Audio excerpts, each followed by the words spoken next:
오늘 로마서 1장 17절 말씀으로 말씀의 능력으로 일어서라라는 제목으로 여러분과 같이 말씀을 나누고자 합니다. 오늘은 우리가 종교개혁주일로 지키는 날입니다. 종교개혁주일이 여러분들 어떻게 생겨났는지 아십니까? 종교개혁주일이 마르틴 루터 딱 얘기가 나오시는 분도 있네요. 지금부터 502년 전에, 그러니까 1517년 10월 31일 이 독일의 비텐베르그 성의 교회의 문에 그 파격적인 문서의 내용들이 걸리게 됩니다. 그 내용이 뭐냐면, 교황은 하나님께서 죄를 사하셨다는 것을 선언하거나 확증하는 그 이외에 어떤 죄든지 사할 수 없다. 그러니까 교황의 입으로서 내가 내 죄를 사하노라 라고 말할 수 없다라는 것입니다. 그리고 두 번째 내용은 뭐였냐면, 연복위에서 돈이 쨍그랑하고 들어가는 순간 천국으로 올라간다는, 연옥에서 천국으로 올라가다는 것은 잘못된 교리이다라는 그런 반박문. 그러니까 이 두 가지뿐만 아니라 그 외에 95개조의 방반문을 95개의 항목이 적혀있는 문서를 붙이게 됩니다. 이 당시 교황의 권세는요, 물론 이 중세 교회들이 이제 기울어져 가는 그런 시점이기도 했지만, 그래도 그 교황의 권세는 하늘 높은 줄 모르고 굉장히 크게 작용하는 그러한 시대였습니다. 그렇기 때문에 이러한 중세 유럽에서 교황의 권위에 도전한다는 것은 목숨을 건 행위였습니다. 그럼에도 불구하고 이 95개조의 그 문서를, 방반문을 작성하여 내건 사람이 바로 이 비텐베르그 대학의 교수이자 그리고 사제였던 마르틴 루터였습니다. 하지만 처음부터 그가 내가 95개조의 방반문을 걸고 교황과 맞서겠다, 싸우겠다라고 해서 이 10월 31일 날 이것을 건 것은 아니었습니다.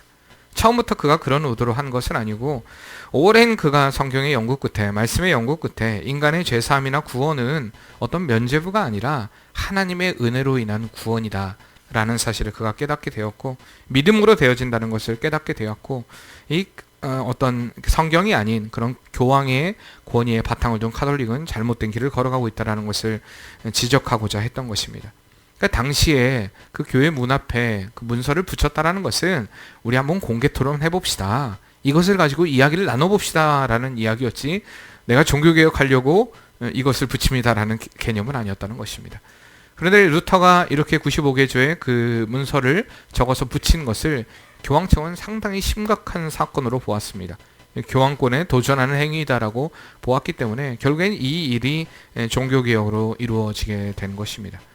그렇게 루터를 변화시켰던, 루터가 종교개혁을 일으킬 수 있었던 그 원동력이 되었던 말씀이 바로 오늘 우리가 읽었던 로마서 1장 17절 말씀입니다. 오직 의인은 믿음으로 말미암아 살리라.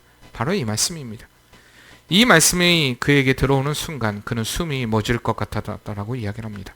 이 복음을 위하여, 이제 하나님의 말씀을 위하여 이 거대한 카톨릭과 내가 싸움을 시작하겠노라 라고 결심할 수 있었던 것이 바로 오늘 그를 붙잡았던 말씀이 바로 오늘 이 로마서 1장 17절 말씀입니다. 이 브리스톤의 신학자이자 유명한 성서학자인 오토 파이퍼라는 목사님이 있습니다. 그 교수님이 대학에서 강의를 하다가 이런 이야기를 했습니다. 종교개혁을 일으켰던 것은 루터가 아닙니다. 학생들이 깜짝 놀랐습니다. 아니, 사람들이 다 종교개혁을 일으킨 사람이 루터인 줄 알고 있는데, 종교개혁을 일으킨 사람이 루터가 아닙니다 라고 이야기를 하니까, 학생들이 왜 교수님 그런 말씀을 하십니까 라고 얘기하니까 교수님이 차분하게, 루터가 종교개혁을 일으킬 수 있었던 것은 그가 갈라디아서를 읽었을 때였다. 갈라디아서의 말씀에 귀를 기울이고 그 말씀이 그 안에 폭발적인 역사를 일으켰고, 갈라디아서의 진리가 그 사람을 결국에는 폭발시켰기 때문에 그로 인하여서 그가 그의 진리를 전파하지 않고는 아무 일도 할 수 없었다라고 증거하고 있습니다. 갈라디아서의 주제 역시 마찬가지입니다. 오직 하나님의 은혜로 인하여서, 그리스도에서의 그 십자가로 인하여서 우리가 구원을 받은 존재다, 우리가 믿음으로 인하여 구원받은 존재다라는 사실. 그렇기 때문에 이 루터는요, 갈라디아서의 그 주석을 따로 쓸 정도로 갈라디아서에 대한 굉장히 애착이 깊었던 그러한 사람 중에 하나였습니다. 어쨌든 루터를 변화시켰던 것, 그것은 바로 말씀의 능력이었다는 사실입니다. 이 말씀의 능력에 사로잡혀 그는 이제 개혁자로서의 삶을 살아가게 된 것입니다. 이렇듯 하나님의 말씀을 만난 사람들은요, 모두가 다 개혁자의 삶을 살아가게 됩니다. 하나님의 말씀을 만난 사람들은 모두 다 그 하나님의 말씀 안에서 역동적인 믿음의 삶을 살아가게 된다는 것입니다. 요즘 우리나라에는 개혁에 대한 외침이 너무나 간절합니다. 곳곳에서 다 개혁해야 된다. 특별히 검찰이 개혁해야 된다. 경찰도 개혁해야 된다. 이 사회 전반적인 썩어가는 부분들에 대해 개혁이 이루어져야 된다라는 소리, 외침들이 굉장히 많이 일어나고 있습니다. 근데 여러분들 생각해 보세요. 그런 외침만큼 실질적인 개혁들이 이 땅 가운데 일어나고 있다고 생각하십니까? 아마 그렇게 믿는 사람들은 별로 없을 것입니다.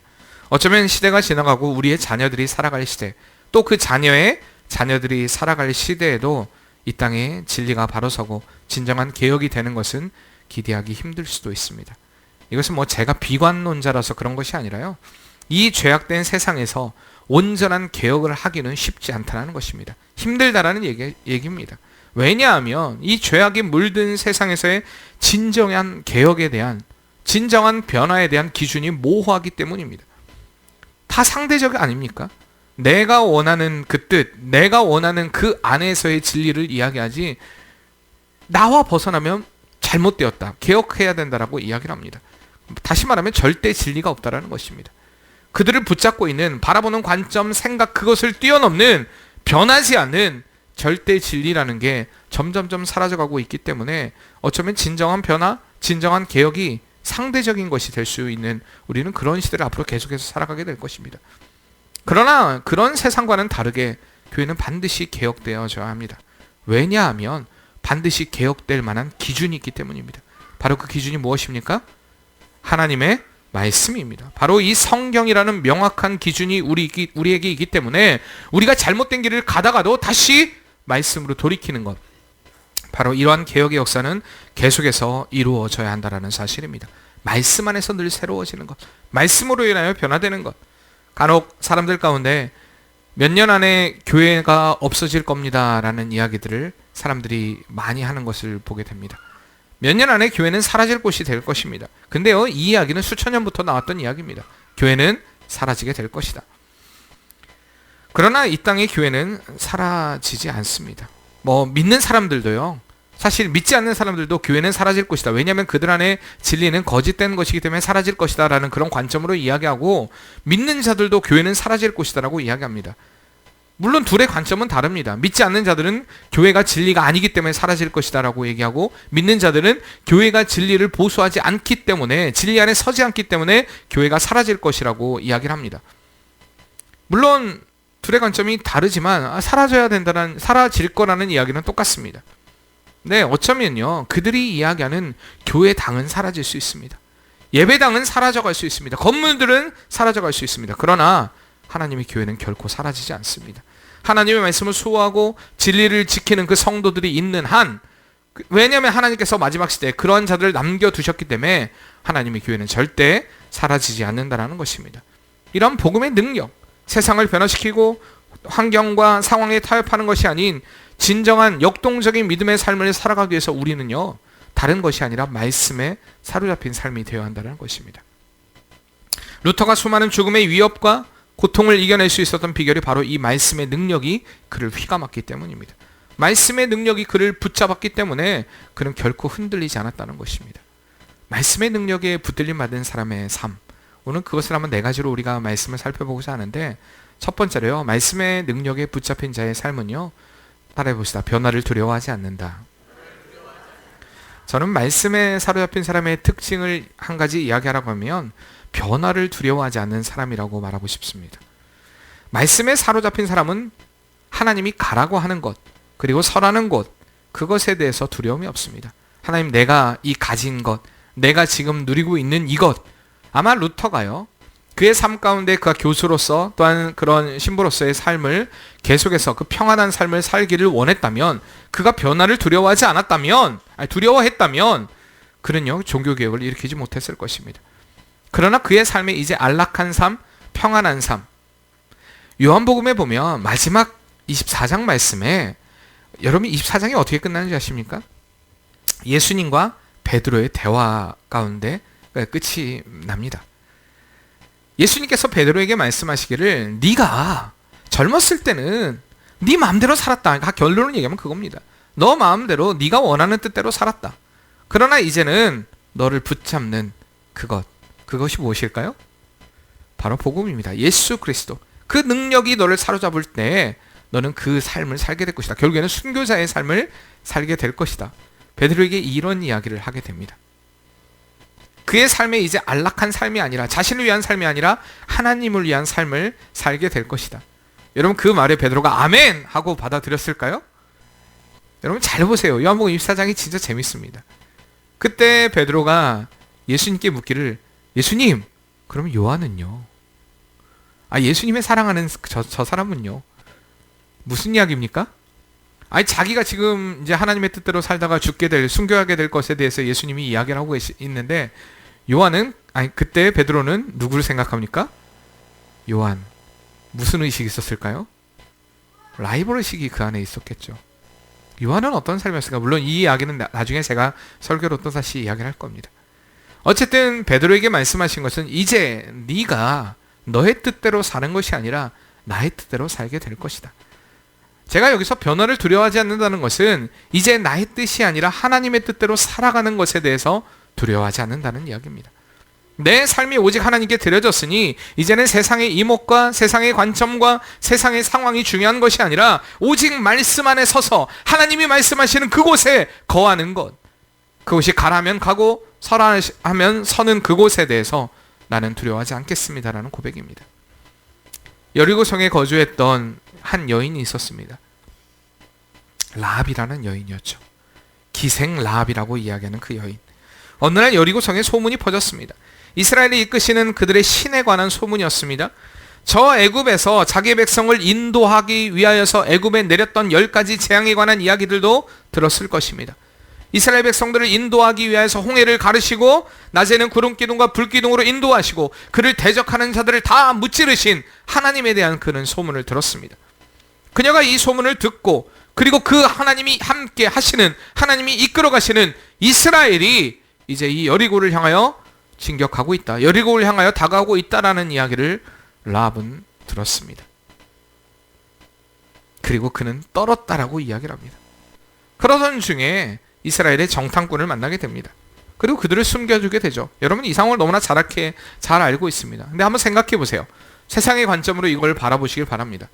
그동안 내가 여리고성이라는 견고한 성에서 잘 먹고 잘 살고 있었습니다. 물론 라합이 기생이었기 때문에 그의 삶에 어떤 회의를 느껴서 그가 그런 행위를 했다라고 말하는 사람도 있습니다. 그게 중요한 게 아닙니다. 진짜 중요한 건 그녀가 하나님을 만났고 하나님을 두려워했고 하나님을 믿었기 때문에 그 정탐꾼을 결국에는 숨겨두게 됩니다. 여러분 이것은요, 세상적인 기준으로 말하면 간첩을 숨겨준 것입니다. 그렇지 않습니까? 간첩을 숨겨준 행위. 우리는 굉장히 이 라합의 행동에 대해서 믿음이라고 얘기하지만 세상적인 관점은 매국노 같은 행위입니다. 아닙니까? 세상의 기준과 하나님의 기준이 얼마나 다른가를 우리가 이 말씀을 통해서도 분명히 볼 수가 있습니다. 예전에 했던 그 프로인데요. 코미디 빅리그라는 프로에 사망 토론이라는 토론이 있습니다. 과연 이런 주제를 가지고 토론을 해야 되나 말아야 되나, 이 코미디입니다. 코미디. 그런 주제를 가지고 하는데 하루의 주제가 뭐였냐면 내 아내가 간첩이라면 신고할 것인가 신고하지 않을 것인가. 두 패널이 나와서 이제 한참 설전을 벌이고 있었습니다. 자, 여러분 생각해 보세요. 내 아내가, 아내는 다른 그러니까 남편이라고 생각해 보세요. 내 남편이, 남편이 없는 분들은 우리의 아버지가, 우리 어머니가 생각해 보세요. 만약에 간첩이라면 신고하겠다. 자, 신고하겠다. 와, 여기 다 잡혀갈 사람들이네요. 응? 신고하겠다. 없습니까? 신고하지 않겠다. 뭐예요? 신고하지 않겠다. 예, 조금 이제 소심하게 이렇게 손을 들기 시작합니다. 신고하지 않겠다. 야, 역시 우리 양장로님은 남매밀쌈을 사랑하네요. 남매밀쌈은 손 안 들었습니다. 자, 그래요. 이거 굉장히 좀 어려운, 간단한 것 같지만 굉장히 어려운 문제입니다. 쉽지 않은 주제 아닙니까? 근데 결국에는 이 주제의 결론이 어떻게 되는지 아십니까? 신고한다였습니다. 김명사님 신고한다. 충세사님 신고한다. 그러셨죠? 신고한다. 왜? 포상금이 5억이라. 기준이 명확합니다. 두 번째 이유가 합법적인 이혼을 할 수 있으니까. 이제 그 재미있는 웃기는 이야기예요. 이 두 가지를 가지고 신고한다는 쪽이 우세를 했습니다. 뭐 거의 설전을 벌이긴 했지만 어쨌든 우세했어요. 제가 왜 이 프로를 유심 있게 봤냐면 제가 가끔 생각했어요. 예전에 제 아내랑 처음 결혼할 때 할머니가 북한이 고향이시라는데 저도 한때 그런 생각을 했었어요. 그런 적이 있었어요. 이 걸음걸이를 보는데 우리는 걸을 수 없는 그 군인들의 걸음걸이를 걷기 때문에 제가 가끔 혹시나 이런 생각도 하긴 했었습니다. 근데요, 저는 믿음의 편을 선택하는 것이 무엇인가에 대한 생각을 해보게 되었습니다. 내 감정, 내 이성을 내려놓는 선택이 얼마나 중요한가. 어떻게 보면 세상 사람들의 기준은요, 이럴 수도 있고 저럴 수도 있습니다. 그러나 믿음의 사람의 기준은, 세상의 삶에서 우리가 선택해야 될 기준은 하나님의 말씀이라는 것입니다. 그 말씀이 바로 서 있는 것. 저에게 만약에 신고해야 되냐 안 해야 되냐 묻는다면요, 하나님의 말씀의 기준으로만 대답한다면 신고하는 게 맞습니다. 왜 그럴까요? 이 땅 가운데 다시 공산화가 되고 다시 어려움이 와서 복음의 진리가 우리 지켜지지 않는다라는 거, 어쩌면 제가 이야기를 하고 집에 가서 구박을 받을지 모르겠지만 신고를 해야 된다는 게 맞습니다. 포상금 5억 안 받아도 됩니다. 저는 돈에 이끌리는 사람이 아닙니다. 근데요, 생각해 보세요. 우리가 그런 기준이 모호한 삶 가운데 가장 우리를 명확하게, 우리를 맑게, 우리를 깨끗하게, 우리의 생각을 정리해 줄 수 있는 건 하나님의 말씀뿐이라는 것입니다. 이 라합은요, 하나님을 믿는 믿음이 있었습니다. 그 믿음 때문에 하나님에 대한 확신을 가지고 있었습니다. 아무리 견고한 여리고 성이라 할지라도 이스라엘을 이끄셨던 그 하나님의 능력이 이 성을 무너뜨리리라 라는 그 믿음, 물론 이런 정확한 믿음까지는 아니었어도 하나님이 역사하신다, 그들과 함께 하신다, 함께 하시는 그들은 승리한다라는 라합 안에 믿음이 싹트고 있었다는 것입니다. 그렇기 때문에 그는 이 하나님의 심판의 자리에 자신이 서 있지 않을까라에 대한 두려움을 가지고 있었던 것입니다. 그래서 그는 믿음의 편을 선택했고요, 이방의 여인임에도 불구하고, 또한 미천한 그 삶을 살았음에도 불구하고 결국에 그의 믿음의 행동으로 인하여서 예수님의 족보에 들어가게 되는, 또한 히브리서 11장의 믿음의 장에도 기록되는 그 은혜를 누리게 되는 것입니다. 사랑하는 성도님들, 여러분 말씀 안에서 하나님이 주신 변화를 두려워하지 마시길 바랍니다.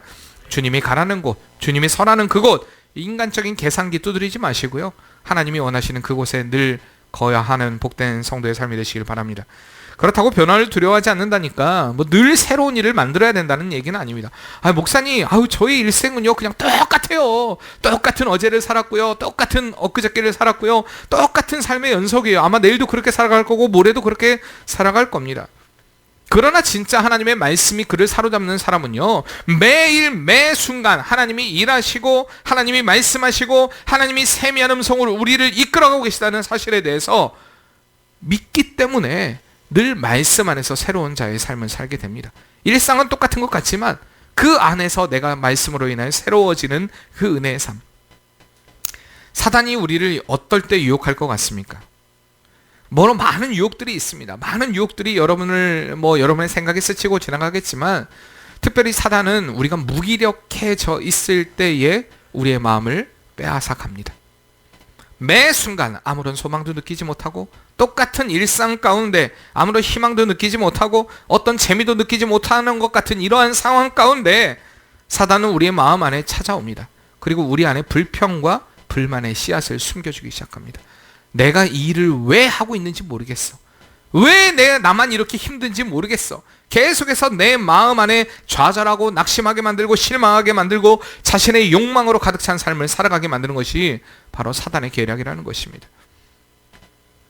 성경에 나오는 믿음의 인물들의 특징들을 보시기 바랍니다.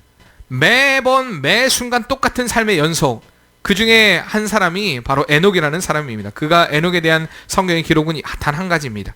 단 한 줄, 무엇입니까? 그가 하나님과 동행하였다라는 것입니다. 여러분, 이것은 근데 많은 것을 내포하고 있습니다. 하나님과 동행했다라는 것이 무슨 이야기일까요? 그의 일생 가운데 어떤 스펙타클한, 어떤 획기적인 변화의 역사들이 있지 않을 수도 있습니다. 그러나 그는 매 순간, 삶의 매 순간, 매 시간을 하나님과 동행하는, 하나님과 함께하는 그 삶을 살아감으로 인하여서 하나님께 의인이라, 의롭다 인정받게 되었다는 것을 우리는 기억해야 됩니다. 그러니까 여러분, 매 순간 우리의 똑같은 일상, 반복되는 일상 가운데 우리는 무기력에 빠질 시간이 없습니다. 왜냐하면 하나님의 말씀이 나를 새롭게 하기 때문입니다. 그러니까 내가 지금 무기력에 빠져 있다는 것은 말씀의 능력이 내 안에서 역사하고 있지 않기 때문입니다. 말씀의 능력이 나를 사로잡지 않기 때문입니다.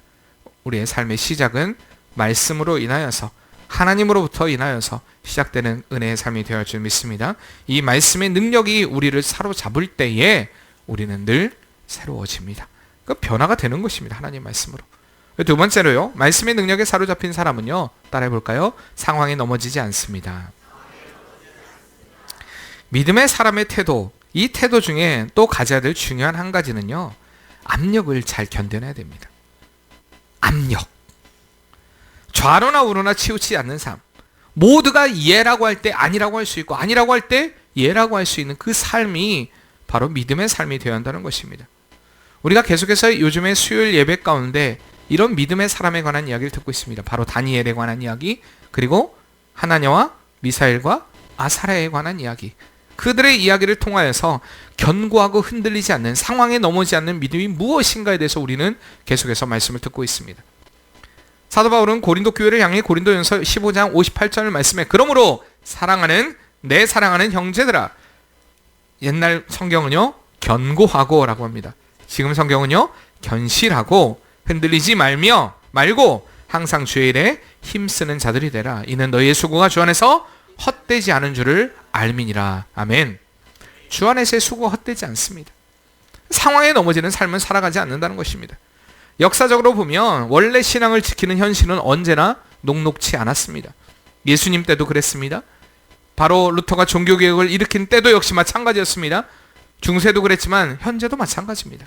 그렇지 않습니까? 신앙을 지키기는 언제나 녹록치 않습니다. 뿐만 아니라 구약의 족장시대, 그 시대도 그랬습니다. 노아가 신앙을 지키기가 쉬웠을까요? 그 당시에 노아가 창세기 6장에 보면 하나님을 찾는 이가 없었다고 하고 있습니다. 계속해서 하나님과 멀어졌습니다. 하나님 보시기에 그 땅이 극도로 타락한 시대가 바로 노아의 시대였습니다. 믿음을 지키기 쉽지 않은 시대였습니다. 이런 상황에 하나님이 노아에게 나타나셔서 방주를 지어라. 방주를 지어라. 여러분 몇 년 동안 방주를 짓습니까? 네, 120년. 제가 왜 묻겠습니까? 거기 성경에 노아가 120년 동안 방주를 지으라는 얘기가 있었습니까? 없습니다. 120년 동안 방주를 지으라는 얘기 잘 보세요. 물론 우리가 역사적으로 여태까지 그 우리나라에 신학을 하신 분들이 계속해서 120년 했기 때문에 저도 역시 120년이라고 얘기했습니다. 그러나 창세기 6장 조금 지나다 보면 하나님께서 아이들을 낳게 하십니다. 그리고 아이를 낳은 그 시점부터 방주를 짓게 하십니다. 대충 그걸 계산해 보면요 100년 안 됩니다. 한 98년? 많이 지으면? 그게 근데 중요한 건 아닙니다. 노아가 방주를 몇 년 동안 지었냐가 중요한 게 아니라 오랜 세월 동안에 방주를 지어야 했습니다. 세상과 단절된 하나님의 명령에 의해서, 하나님의 말씀에 의해서 그는 하나님의 뜻을 따라 그 일을 해야 되었다라는 것입니다. 여러분 이게 쉽지 않은 일입니다. 주변에서 얼마나 뭐라고 했겠습니까? 뿐만 아니라 가족 가운데서도 그런 이야기를 했지 않겠습니까? 왜 당신이 받은 그 사명 때문에 내가 힘들어야 합니까? 저는 이런 얘기를 종종 자주 듣습니다. 특히 선교사 자녀들을 통해서 왜 우리 아버지가 선교사지 내가 선교사가 아닌데 왜 내가 이렇게 아버지의 그 사명 때문에 고통을 받아야 합니까? 실제로 이렇게 고백하는 MK 선교사 자녀들을 종종 만나기도 합니다. 저는 선교사 자녀에 대한 마음이 그래서 많아요. 좀. 또 PK들도 마찬가지입니다. 왜 우리 아버지가 목사님이지 내가 목사입니까? 왜 나에게 이런 걸 요구합니까? 굉장히 힘들어하는 것들을 참 많이 보게 됩니다. 우리가 사명자로서의 믿음의 길을 걸어갈 때 안 믿는 사람보다도 믿는 사람들, 멀리 있는 사람보다도 가까이 있는 사람들이 나를 더 괴롭힐 때가 많습니다. 왜 조금 가만히 있지? 목사님 좀 일 좀 그만하세요. 예? 저한테 죽으란 얘기입니다. 좀 그만 좀, 물론 맨날 못 받고 하는 일은 그런 일을 하라는 게 아니라 하나님께서 주신 일들을 계속 우리는 해야 됩니다. 죽을 때까지. 언제까지요? 오늘 이 마음의 창에도 있지 않습니까? 우리의 끝날까지 하나님의 시험은 계속되고요. 하나님께서 원하시는 성숙의 성장의 그리고 우리가 믿음 안에서의 우리가 온전함은 계속해서 성화의 작업은 이루어 가야 한다는 것입니다. 계속해서 이 일을 감당해야 돼요. 왜요? 그게 우리에게 주신 사명이기 때문입니다. 그래서 상황이 넘어지지 않는다는 것입니다. 노아가요 이러한 압력 가운데서도 그는 견고하고 흔들리지 않습니다. 그렇기 때문에 창세기 6장 22절 말씀에 노아가 그와 같이 하여 하나님이 자기에게 명령하신 대로 다 준행하였더라. 아멘. 이게 바로 신앙입니다. 그대로 준행하였더라. 상황에 흔들리지 않고 넘어지지 않고 말씀 앞에 엎드린 자의 삶은 바로 이런 삶이라는 것입니다. 여러분의 삶 가운데 왜 이 일을 하고 있습니까? 왜 내가 지금 이 상황 가운데 있습니까? 왜 내가 이 자리에 있습니까? 여러분 그 이유에 대한 답, 그것은 오직 하나님이 되어야 할 줄 믿습니다. 하나님이 말씀하셨기 때문에, 하나님이 있으라고 했기 때문에, 하나님이 주신 상황이기 때문에 우리가 그 모든 상황의 믿음의 승리를 경험하는 복된 성도의 삶이 되길 바랍니다. 세 번째로 말씀의 능력에 사로잡힌 사람은요, 따라해 볼까요? 사람을 보고 일하지 않습니다. 지난 시간에도 말씀드렸듯이 우리나라 사람들은 집단의식이 굉장히 강합니다. 우리 가족, 우리 회사, 우리 식구, 우리라는 말. 그래서 정말 관심이 많아요. 다른 사람에 대한 관심이 아주 지대합니다. 그렇잖아요. 이웃집, 이웃 사촌, 굉장히 지대한 관심을 가지고 있어요. 옆집에서 뭘 샀다, 뭐 했다, 이런 소문에 우리는 너무나 민감합니다. 굉장히 민감해요. 우리의 삶에 이러한 이야기들, 여러분 생각해 보세요. 굉장히 민감한 삶들, 남의 이목, 남의 관심이 어떨까에 대한 생각들. 저도요, 주일날마다 올 때마다 생각을 많이 합니다. 오늘은 무슨 와이셔츠를 입을까? 오늘은 무슨 넥타이를 멜까? 막 이런 걸 굉장히 많이 생각을 많이 해요. 근데요, 한 분도 저한테 목사님 오늘 넥타이가 좀 별로예요 라고 얘기한 분은 없어요. 한 분 계세요. 남의 ministry 한 분만 딱 예전에 목사님 그거 좀 별로예요. 그때 사주세요. 별로예요? 라고 얘기하시고 사주세요. 그러니까 감사하죠. 별로니까 그거 하지 마시라는 거잖아요. 근데 오늘 저 별로입니까? 새 와이셔츠 입었는데 별로라고요? 정욱자 목사님? 별로입니까? 그러니까 이렇게 하시니까 이게 뭔지 모르겠어요. 제가 사실 이거 가지고 묻지 않아요. 근데요, 제 아내는 아침마다 올 때 묻습니다. 여보, 이 스카프 어때요? 이 옷은 어때요? 오늘 새벽에도 물어봐요. 털 달린 옷을. 이 얘기 절대 하지 말라고 했는데 여보 이거 어때요? 자기가 샀는데 어떠냐고 물으면 제가 거기다 대고 별로야? 그럼 안 입고 다니냐? 그래도 입고 다녀요. 오늘 그 스카프는 별로야 라고 얘기하면요, 주일날 설교하려고 딱 쓰면 그 스카프 사고 있어요. 왜 물어보는지 모르겠어요. 근데 여자분들은 원래 물어보나 봐요. 그렇게. 하여튼 자주 물어봅니다. 근데 저는 물어보지 않아요. 이 넥타이 어때? 제가 왜 안 물어보냐면 좋은 대답은 별로 못 들어요. 그리고 여자들은요, 사실 넥타이 잘 못 봅니다. 잘 못 봐요. 내가 예쁘다고 생각하는 넥타이가 예쁘지 않아요. 넥타이는 원로 목사님께 여쭤보세요. 그냥 화려한 것부터 시작해서 하나 주실지도 모릅니다. 여러분 생각해 보세요. 이런 것들, 사람에 대한 관심들, 근데 제가 그래요. 딱 두 가지로만 대답해 줍니다. 어떤 관점으로? 계속 지금도 물어봐요. 다음 주도 아마 물어볼 거예요. 그럼 이게 교회에 입고 가도 되는 옷인가? 아닌가? 이게 예배에 합당한 옷인가? 아닌가? 그것만 대답해 줍니다. 그것만 되는 거예요. 아닙니까? 뭐 촌스럽다 이런 말 할 필요 없어요. 왜? 그래봤자 그날 그 옷 입고 올 거고 당신 예전에 이 옷 촌스럽다고 했지 이렇게 해서 옷을 또 사줘야 되는 그런 상황이 생기기 때문에 되도록이면 그런 말은 아낍니다. 여러분 생각해 보세요. 역사적으로 우리의 삶 가운데 역사를 일으켰던 사람들의 공통점은요, 뭐냐면 사람을 보고 일하지 않았다는 것입니다. 사람의 이목, 관점, 염려, 생각, 이것에 관심을 두지 않았습니다. 그들의 꿈, 그것을 이루기 위해, 대의를 이루기 위해, 이루고자 하는 목적을 위해 어떤 상황도 굴복하지 않은 불굴의 의지를 가졌기 때문에 그들은 그 꿈을 이루었습니다. 우리가 온전한 믿음의 삶을 살아가기 위해서는, 복음의 능력을 나타내기 위해서는 반드시 하나님을 바라보는 믿음을 가져야 한다는 것입니다. 우리가 잘 아는 이 에스더가요, 이방의 나라의 왕비가 되었습니다. 근데 그는 자신의 백성을 구하기 위해서 자신의 목숨을 내어놓는 일을, 죽음을 무릅쓰는 일을 마다하지 않았습니다. 그러면서 그가 에스더 4장 16절 말씀에 우리가 잘 아는 유명한 말씀이죠. 금식한 후에 규례를 어기고 왕에게 나아가리니 죽으면 죽으리이다. 여러분 이게 바로 신앙입니다. 사람 바라보지 않고요, 하나님 바라보면서 죽으면 죽으리다. 여러분 이렇게 우리가 믿음의 길을 걸어갈 때 에스더는 어떻게 되었습니까? 죽지 않았습니다. 그리고 민족을 구원했습니다. 오늘날 이 일을 위하여, 물론 모르드게의 말이지만 에스더도 같은 고백입니다. 오늘날 이 일을 위하여 내가 왕비가 되었다. 물론 모르드게가 한 말입니다. 내가 왕비가 된 줄 어떻게 아느냐? 네가 그렇게 된 것 아니냐? 그러나 그것도 또한 에스더의 신앙의 고백이었습니다. 내가 이 일을 위하여 왕비가 되었다. 우리가 하나님의 일을 위하여 오늘 이 자리에 서 있는 것입니다. 하나님의 그 일을 이루기 위해서. 그렇기 때문에 자꾸 사람들을 바라보지 마시길 바랍니다. 죽으면 죽으리라. 그 각오로 살아갈 때 우리는 살게 될 줄 믿습니다. 종교개혁을 일으켰던 루터, 칼뱅, 즈빙글리 다 역시 마찬가지였습니다. 얼마나 많은 사람들이 자신의 편인가, 얼마나 많은 사람들이 자신을 따라올 것인가, 인정받을 것인가, 그것이 아니라 하나님이 과연 이 일을 인정하고 계시는 것인가, 하나님의 말씀이 어디에 나를 이끌어가고 계시는가, 그것에만 집중했던 것입니다. 그로 인해서 종교개혁의 역사가 일어났던 것을 우리는 결코 잊어서는 안 될 것입니다. 한번 여러분 따라해 볼까요? 하나님이 나를 어떻게 생각하실까? 옆에 분들에게도 말씀해 주세요. 하나님이 당신을 어떻게 생각하실까요? 여러분 이것만 집중하시기 바랍니다. 매 순간 질문을 던져야 돼요. 하나님이 나를 어떻게 생각하실까? 저는 진짜 매 순간 이 질문을 던집니다. 하나님이 나를 어떻게 생각하실까? 하나님이 나를 어떻게 바라보실까? 내가 하나님 앞에 어떠한 존재인가? 이 질문에 대한 것들, 그 사람 바라보지 마시고 오직 하나님께 집중함으로 인하여서 하나님의 놀라운 역사를 이루어가는 복된 성도의 삶이 되길 바랍니다.